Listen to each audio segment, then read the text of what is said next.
Okay, so we're going to talk about T.Loop in a moment, but before we do, it'd just be good to understand a little bit about yourself, your background, the role you fulfill at T.Loop, and yeah, a little bit about your involvement in the data center space, I suppose. Yes, of course. Happy to share that. So I joined as the CEO of T.Loop about 3 months ago.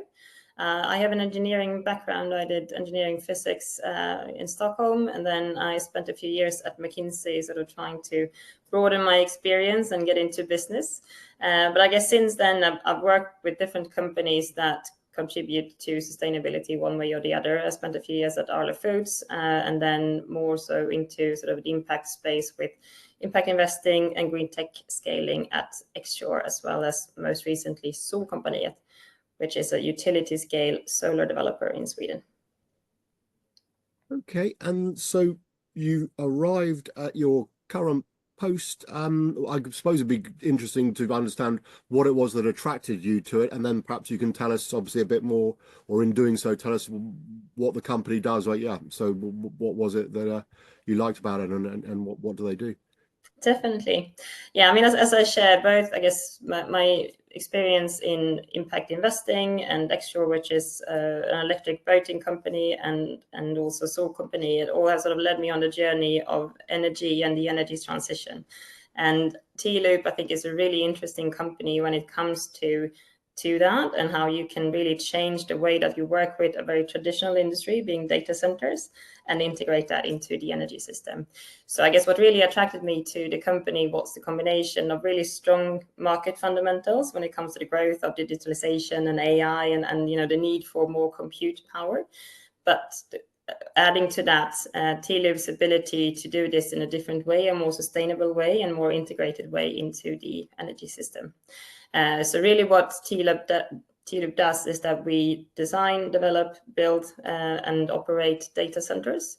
But we do it in a slightly different way than traditionally. So we build our data centers where there is a heat off-taker. It could either be a property that has a heating need, or even better, a district heating site or a district heating network that we can connect to. And we design our centers in such a way that we can always do full heat recovery. And we also have developed a software and hardware element to enable the resources to be activated on the balancing market. So in essence, what we try to do is move away from data centers being a sort of a consumer of energy and a producer of compute, to being sort of really integrated into the energy system and contribute and making sure there's no waste, essentially, in accessing this compute power. Okay, and if I've understood correctly, is that because I know the data energy center concept is your thing? Is that basically what you've described to me, or are there other sort of aspects of it, or is that pretty much it?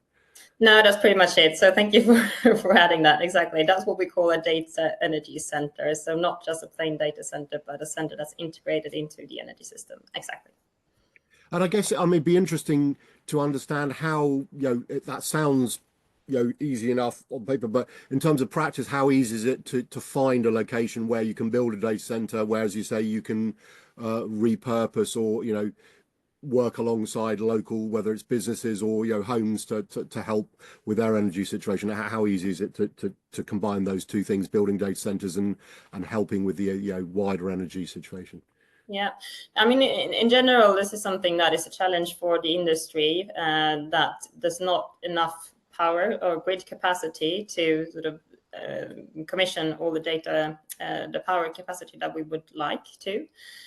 What is a benefit to T.Loop is that because we can provide this heat, when we co-locate with district heating companies, we can actually share the same sort of grid connection. So if we provide heat for them, we reduce the need for the district heating site to produce heat. And as such, we can sort of fit in more on the same connection. And this is really helpful for us. And it also means that it's very attractive for the district heating companies to have our data energy centers co-located with them, because that also enables them to cut their cost, and they get sort of a steady flow of low-cost heat to add to their current production mix. So I would say it's, I think we have a very good position at T.Loop. That said, of course, we sort of see the same challenges as any other sort of actor out there that wants to connect to the grid. I think in Europe and globally, this is coming more and more of a constraint. So we need to be creative in how we can fit more into the same sort of connection. Yeah, and I guess it'd also be good to understand. I mean, I'm familiar. Scandinavia, I guess, as a region, is becoming increasingly popular, shall we say, for data centers. I mean, I guess everyone knows Iceland's had a longer history, maybe, and then Norway. Maybe Sweden isn't as well known. So just, I guess it'd be good to understand that what you see is the potential within the Sweden for expanding the data center market to to address the capacity issues, as you say, and I guess the climatic conditions are potentially quite helpful for data centers, and certainly in the case of Norway, there's lots of plentiful renewable energy.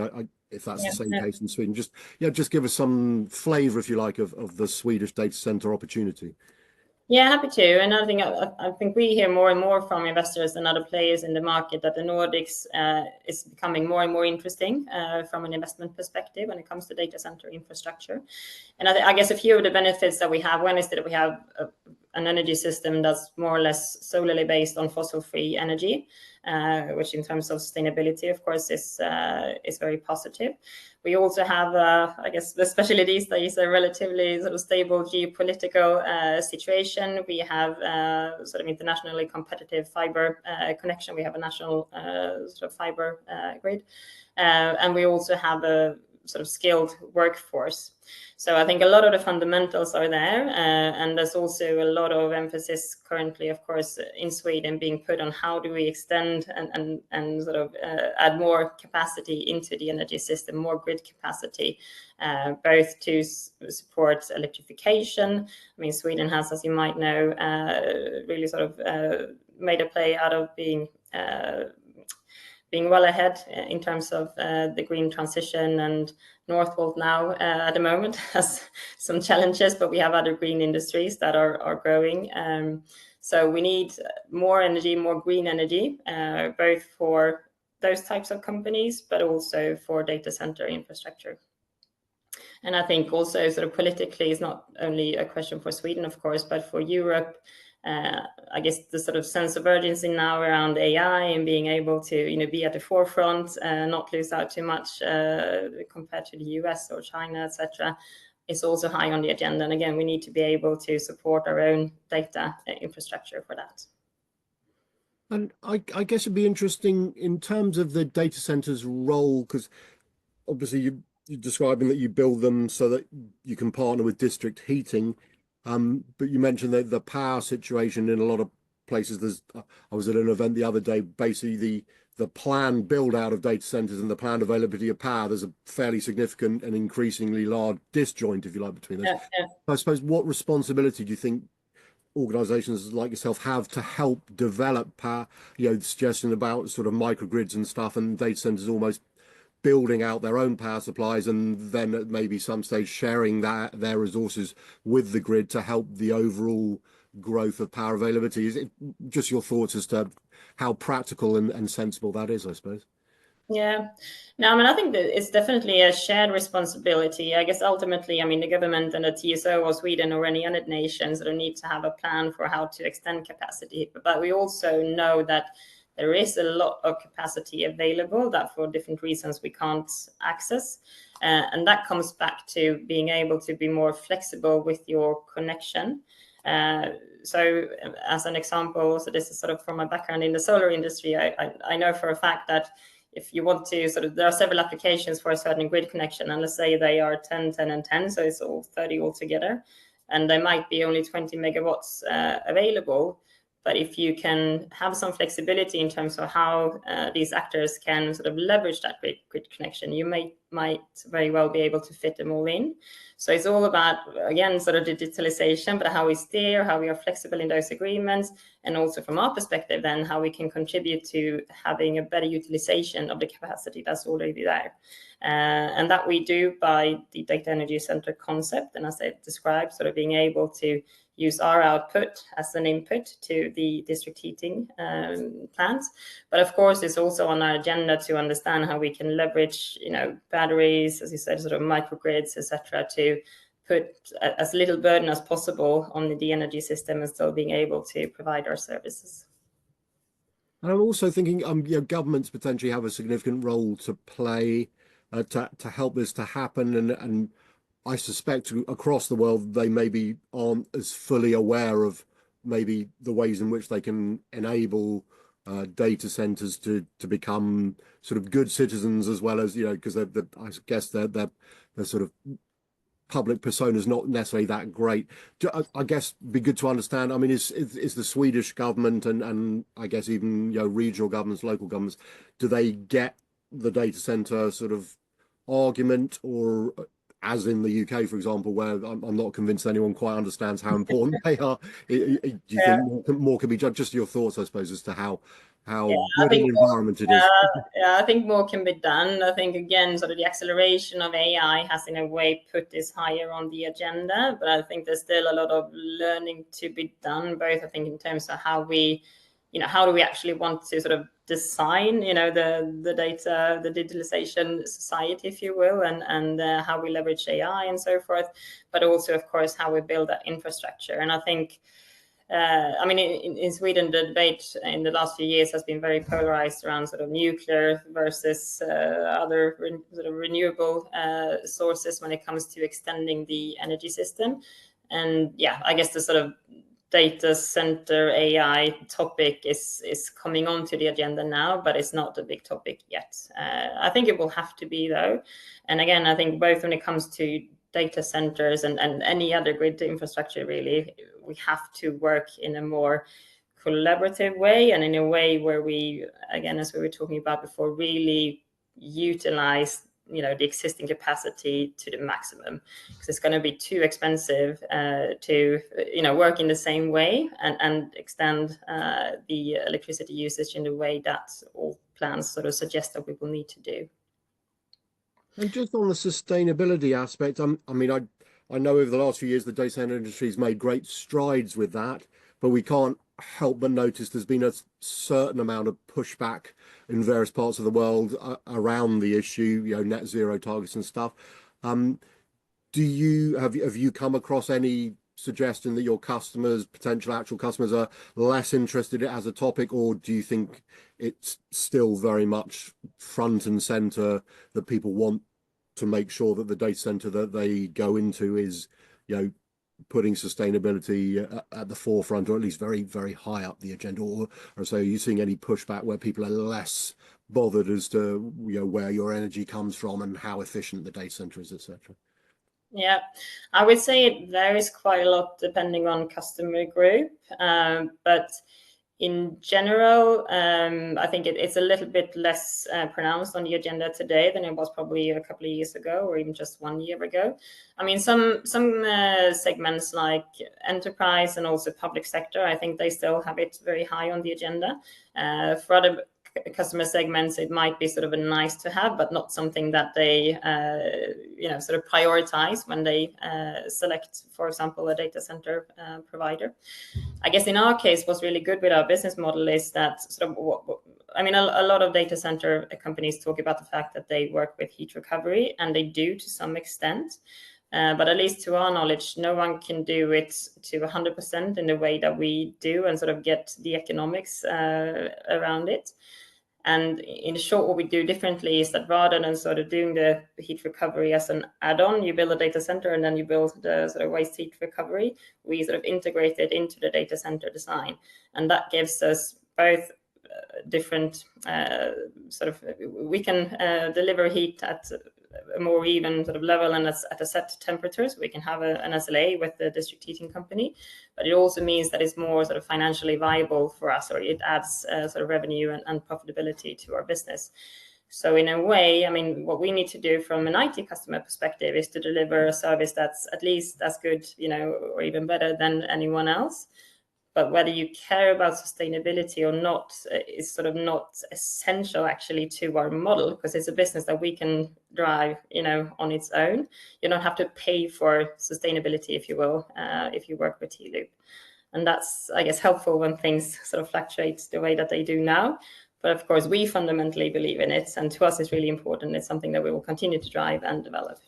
And I'm also wondering as well how, I mean, looking ahead, um, your business model, is it transferable to many other countries? I don't know if that's on your radar, or is it, you know, specific to the Nordics? Just your thoughts as to, you know, where else this model will work, and therefore any plans you can share, I suppose, as to how you want to develop the business and yeah, say take the data energy center concept further afield, if that is the plan. Yeah, and I would say it's definitely transferable. I mean, as I've explained, we currently focus mainly on integration with district heating sites and district heating companies. And there we have a long history in the Nordics of working with district heating networks that is now being built out, for example, in the UK and Holland and sort of other parts of Europe as well. So that's really a good opportunity for us to work with the companies that are investing in this infrastructure, and of course also want to make sure that they get the best economy and also sort of a strong sustainability position. Currently, our focus is mainly on the Nordics and the UK. But I think sort of all of Europe, of course, is interesting. We are still a relatively small team, so we try to stay focused.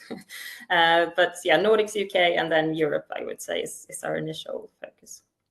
But I can also add to that. I mean, again, the focus now is on district heating, but we can also, of course, co-locate with other types of heat off-takers. So there are industrial applications where you need sort of lower temperature heat, like some drying and some battery applications of battery sort of production, etc. So it's not that we are limited to district heating. We can work with larger property owners, we can work with industrial players, and so forth.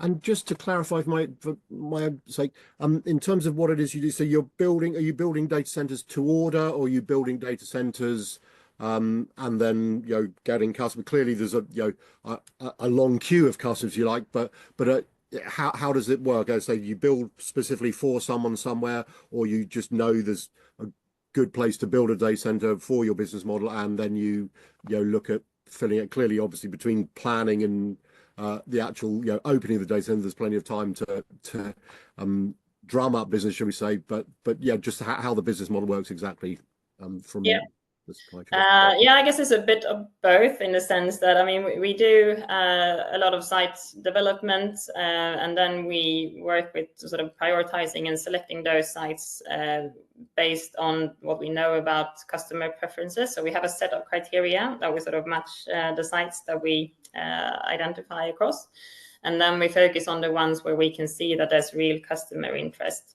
But as I guess most other players in this industry, we have to take the development to sort of a certain point before you can actually get a binding agreement with the customers. So it's more or less sort of a parallel process of developing the site, making sure we get full access to proof of power, proof of land, permits, etc. And in parallel, we sort of mature the customer dialogues. We make sure we have several customers initially, and then, you know, you sort of advance with one or a couple that you can sign an LOI with, and then eventually sign a binding agreement. So I guess you have to take some risk, and it's really important then to sort of know your customer and know who you're developing for. And just also in terms of the well, whether you call it the waste heat, whatever you call it, the way that works, I mean, one of the attractions potentially of the AI and the liquid cooling model is there's, you know, that seems to make waste heat reuse more attractive. But are you already doing it with traditionally air-cooled technology, but with AI, if in essence there's more potential for it, because I guess there's, you know, more heat available? Just yeah, how you see the transition, I guess, from air to liquid, and you know, the viability of your business model, I suppose, moving forward. Yeah, I mean, we can work with any type of cooling. We actually, the first data center that we built, or data energy center, it's a small one that we're sort of using as a proof of concept, and that's actually built with immersion cooling. But I guess where the market is at the moment, we see that it's more, yeah, sort of air cooling and then direct to chip. I was talking actually to a hardware supplier on Friday, and his view was that air-cooled is sort of dead now, that the development is going so fast, and also with the higher intensity racks, you simply need to work with direct-to-chip cooling. So I think that's going to probably progress quite fast now. And actually, direct-to-chip is also better for us in the sense that we can work with higher temperatures, so you get sort of a better delivery to the district heating company or the heat off-taker. But yeah, I mean, I think it's fascinating. I think I've been in industries that are moving fast before, but I think the technology development at the moment in the data energy center, sort of data center industry is really astounding when it comes to rack densities and sort of the GPU and server development. So it's challenging in a good way, but of course we and all the hardware suppliers and the customers, for that matter, have to really stay on top of what's going on. Yeah, I mean, I was at an event the other day when they're talking about the 1 megawatt rack. So that's a frightening concept in some ways, but no. Yeah, it's probably not that far out. No, exactly. A few years still. Yeah, and maybe just finally, I perhaps not so easy on, but in terms of where you are now and where you'd like to be, just share as to the sort of, how you'd ideally like to see the business grow over the next sort of couple of years, if you like, if things go to plan. Yeah. Now, I mean, where we are currently, we have 3 sites that we control. They're all in the Stockholm area, and these are sort of sub 1 megawatt sites. And sort of a bit of background to that. So when T.Loop started, we focused on smaller sites. We were working sort of from a few 100 kilowatts up to roughly 1 or 2 megawatts. And the idea behind that strategy was to be able to sort of support the rollout of edge compute, and we foresaw sort of very small centers, very distributed data infrastructure, essentially. And I guess we are still seeing that development, but both because of the rack density, as we were talking about, but also sort of that with inference, it's still not that distributed into really tiny centers. We have changed our focus slightly, so we're now working sort of from 3-4 megawatts up to 30, possibly 50 megawatts. So we're not at all working with the sort of learning training centers for AI, but rather the sort of the inference and the applications when it comes closer to end users, where you also have a grid, sort of a heat need, essentially, so they sort of match. So what we are focusing on at the moment is really to sort of commission our first sites in this larger scale, and also to show that we can do the integration directly with the district heating sites. So the theme really for us at the moment is a lot about scaling our sort of financing in terms of investment partnerships, but also partnership with district heating providers. So I would say in a few years, I want us to have sites operational, of course, in the Nordics, but across Europe. I want us to really have sort of made a mark in terms of what a data energy center is, and sort of put a new standard out there for this industry. Because I think, again, I was listening to a podcast yesterday, a McKinsey podcast, and they were talking about the fact that in the last sort of 40 years, we have built roughly 70 gigawatts of compute capacity globally. And then in the next 5 years, we're going to triple or sort of fourfold that. And that's, I mean, a massive acceleration. And again, I think we really need to do it in a different way. And that's what we are here to do and to show. And of course, also build a really strong business from. No, I mean, it's been fascinating to chat. And as you say, the world is changing, data center world is changing rapidly. So it's great to see some new thinking. And been lovely to chat to you, Hannah. So thank you for sharing the insights on T.Loop and your thoughts on the industry more generally. Appreciate your time. Thank you.